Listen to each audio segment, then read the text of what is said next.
Assalamualaikum warahmatullahi wabarakatuh. Perkenalkan, nama saya Sarah Dina dari kelas 10 ingin menjelaskan tentang bersama Pak Chandra Kanata dari kelas 12 Sebelumnya terima kasih banyak Kak karena udah menyempatkan aku untuk menjelaskan tentang perkembangan ilmu geografi. Jadi perkembangan ilmu geografi berlangsung dalam beberapa tahap penting yang mencerminkan perubahan cara manusia memahami dan menggambarkan dunia. Berikut ini penjelasan mengenai perkembangan ilmu geografi dari masa ke masa. Pertama, zaman kuno.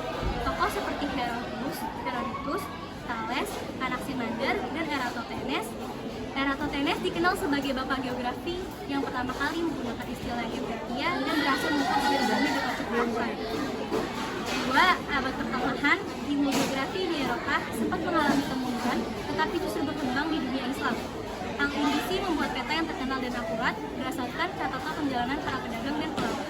Tiga, zaman penjelajahan abad ke-15 sampai ke-17 ditandai dengan ekspedisi besar bangsa Eropa seperti Columbus, Vasco da Gama, dan Magellan.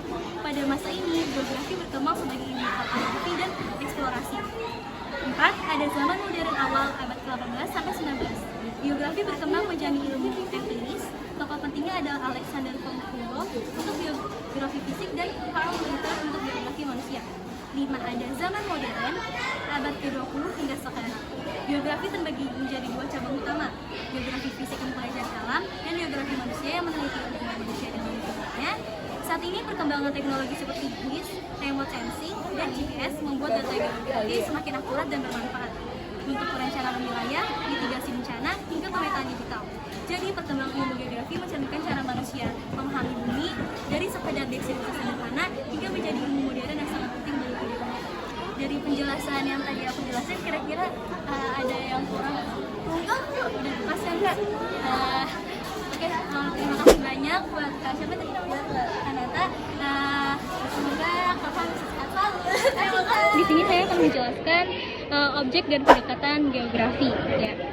Yang pertama, jadi apa itu objek dan pendekatan geografi? Geografi sebagai bagian dari IPS memiliki kesamaan dan perbedaan dengan ilmu sosial lain. Dalam hal objek kajian dan pendekatannya, geografi memiliki dua objek studi utama, objek material dan objek formal.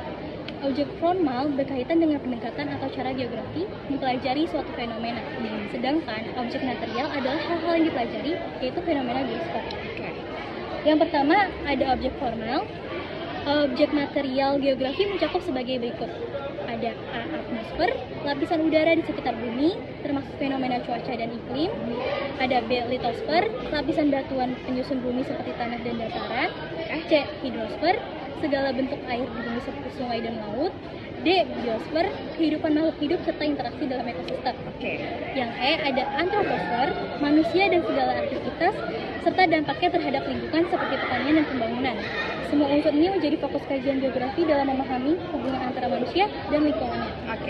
Yang kedua, ada objek formal. Objek formal geografi merujuk pada cara atau metode yang digunakan untuk mempelajari berbagai fenomena geosfer. Dalam geografi, objek formal disebut juga pendekatan geografi, yaitu strategi untuk menganalisis fenomena yang terjadi di permukaan bumi. Ada 3 pendekatan utama dalam objek formal geografi sebagai berikut. Aku jelasin ya. Yang pertama ada A. Pendekatan keruangan, yaitu spasial, menganalisis perbedaan dan persamaan fenomena geosfer berdasarkan lokasi kondisi fisik wilayah seperti tanah, air, dan udara. B. Ada pendekatan lingkungan, yaitu ekologi, melihat hubungan dan interaksi antara makhluk hidup, terutama manusia dengan lingkungannya. Contohnya, masyarakat pesisir yang bekerja sebagai nelayan karena dekat dengan laut. C. Pendekatan kewilayahan, kompleks wilayah, mengombinasikan pendekatan keuangan dan lingkungan untuk memahami suatu fenomena secara menyeluruh. Contohnya, dalam kasus banjir, pendekatan keuangan digunakan untuk melihat lokasi rawan karena penurunan tanah, sedangkan pendekatan lingkungan menganalisis aktivitas manusia di wilayah tersebut seperti perubahan ekosistem pantai menjadi tambak atau kawasan industri. Nah, sebelumnya terima kasih banyak ya Diza karena udah mau dengerin penjelasan geografi. Terima kasih juga Lala karena sudah menjelaskan konsep geografi kepada aku dan Assalamualaikum warahmatullahi wabarakatuh. Perkenalkan, nama saya Farah dan saya bersama saya mahasiswa dari kelas 8. Di sini saya akan menjelaskan kamu tentang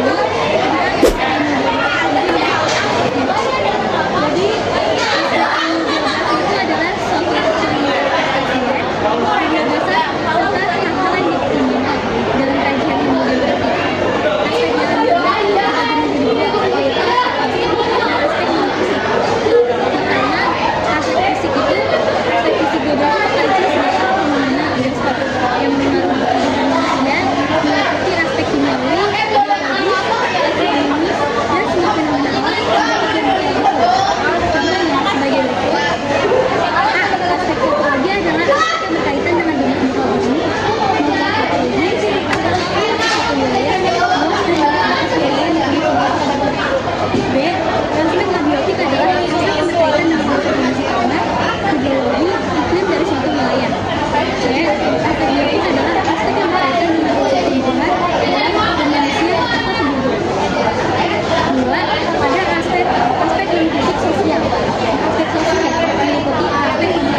memiliki suatu lokasi, hal ini dipengaruhi oleh kondisi geografis, sarana transportasi, dan infrastruktur. Lokasi yang sudah dijangkau seperti beberapa pulau di Kepulauan Riau memiliki tingkat aksesibilitas yang berbeda. Dan pada platform koloni, konsep ini digambarkan untuk menunjukkan gunung hasil dari proses alam seperti dataran rendah, rawa, dan pegunungan. Misalnya, Kepulauan Riau memiliki topografi rendah dan wilayah kekang. Kelima, ada aglomerasi. Aglomerasi menunjuk pada pengelompokan aktivitas atau permainan dari suatu wilayah, contohnya ada kegunaan. Konsep kegunaan berkaitan dengan beberapa wilayah dan pegunungan yang sifatnya relatif. Kalau di sekitar Pulau Karo, misalnya, sangat bermanfaat bagi nelayan karena merupakan pegunungan yang bermain. Lalu ada 7, interaksi dan intervensi.